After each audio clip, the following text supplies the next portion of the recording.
Graça e paz, Senhor, estou aqui para trazer mais uma palavra de Deus ao nosso coração. Antes, se inscreva no canal do YouTube PR Carlos Costa da Silva. Segue nós no Instagram e também no Facebook e também no TikTok. Vamos para a palavra de Deus, nós vamos dar continuidade, né? O livro de 1 de João, nós estamos estudando, mas vamos falar aqui sobre a introdução do livro, né? Vamos falar aqui então, vamos dar continuidade, diz assim: os argumentos para a autoria comum do Evangelho e da Epístola são conclusivos. Esta evidência afirma-se sobre as passagens paralelas, por exemplo, João capítulo 1, verso 1 e 1 de João 1:1. Frases comuns, por exemplo, filho unigênito, nascido de Deus, construções comuns, o uso de conjunções em lugar de cláusulas subordinadas e temas comuns, né? Comuns: ágape, amor; prius, luz; zoé, vida; meno, habitar. Assim permanece a questão básica. O autor de ambas as obras foi João, o apóstolo, ou João, o presbítero. Alguns dos motivos para se fazer uma distinção entre João, o apóstolo, né, e João, o presbítero, favorecendo assim a autoria deste livro. Pelos últimos são, né, um homem inculto, Atos 4:13, não poderia ter escrito nada profundo de um pescador. Certamente não poderia conhecer o sumo sacerdote. Terceiro, um apóstolo não se intitularia presbíteros, né? 4, uma vez que o escritor do Evangelho usou Marcos como a fonte, esse escritor não poderia ter sido João, uma vez que o apóstolo não usaria a obra de alguém que não fosse apóstolo. Contra estes argumentos, a resposta que defendem a autoria de João, o apóstolo, não são difíceis de dar. Em primeiro lugar, ilustrado pode ser aquele, né, iletrado, pode ser aquele que não deve uma educação formal nas escolas dos rabinos. Nem sempre significa ignorante, né? 2, não se deve julgar que todos os pescadores fossem de origem inferior. Terceiro, o apóstolo Pedro também se intitulou ancião, 1 de Pedro 5:1. Então, por que não poderia João usar o mesmo título? Quarto, Mateus, um apóstolo, usou Marcos como fonte de acordo com os críticos, mas isso não se usa geralmente como argumento contra a autoria de Mateus. No primeiro evangelho, além disso, se João, o presbítero, é um autor do quarto evangelho e o mesmo discípulo amado, torna-se muito difícil explicar por que uma pessoa tão importante quanto João, filho de Zebedeu, nunca foi mencionado nesse evangelho.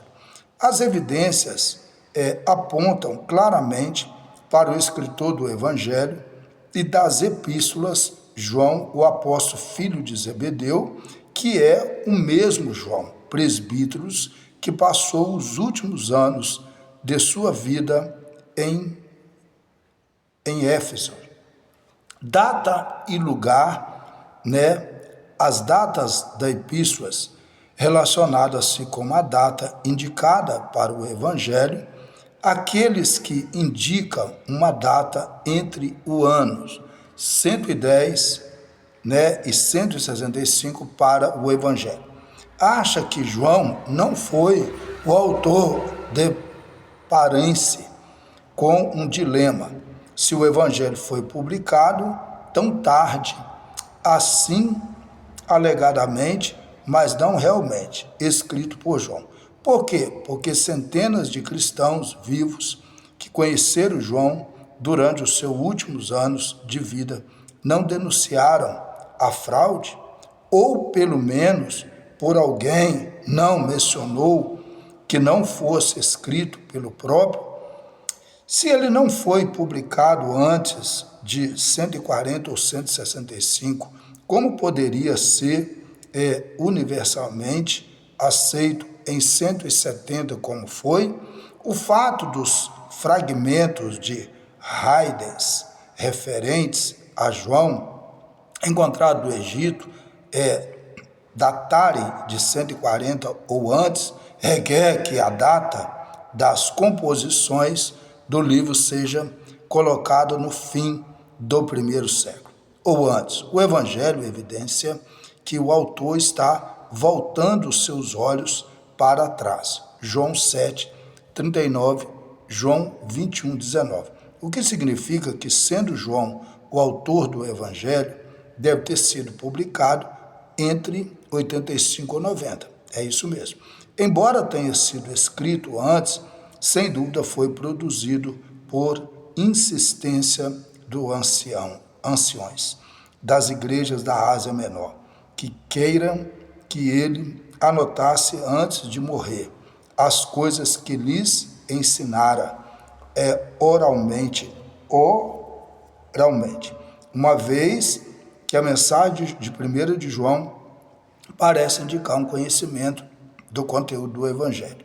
E uma vez que não há nenhuma menção de perseguição sobre Domiciano em 95.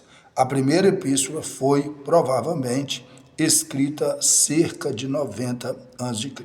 Segundo a terceira João, também podem ser datada do mesmo ano da primeira epístola, isto é, cerca de 90.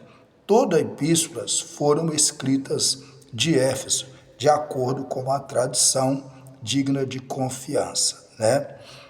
Comentário aqui, né, também, e definindo, da maior parte das epístolas do Novo Testamento não tem a saudação do começo e nem bênção final.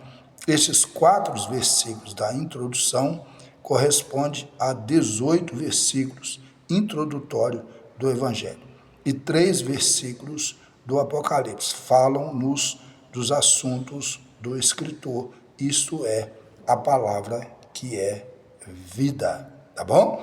Vamos orar, vamos falar com Deus. Então, bem explicado aqui, são 2 vídeos, né, muito explicativos sobre a introdução do livro de 1 de João, tá? Não tem aqui em momento nenhum, a Bíblia não deixa margem para absolutamente erros, né? São algo minuciosos, mas mostrando aqui que não tem como não ser João, o livro que vem a autoria dele, e 1 de João também, tá? Então é interessante a gente saber disso, que a Bíblia deixa tudo explicado para que a gente possa não ter dúvida, né? Porque a Bíblia, ela não contém a palavra de Deus. Ela é a palavra de Deus e ela é regra, fé e prática. É isso que nós precisamos entender. Vamos orar? Pai, muito obrigado por tudo, ó Deus. Continua conosco, trabalhando na nossa vida. Que nós possamos, ó Deus, sempre esclarecer aquilo que a sua palavra nos coloca para que a gente possa anunciar. Deus, muito obrigado por tudo, em nome de Jesus. Amém, amém, amém. Deus abençoe sua vida. Querendo o bom Deus, estaremos de volta, né? Ou amanhã, ou terça-feira. Vamos tentar fazer amanhã aí, e vamos estar fazendo aí o início aí do capítulo 1 de 1 de João, tá bom? Deus abençoe. Até lá, em nome de Jesus.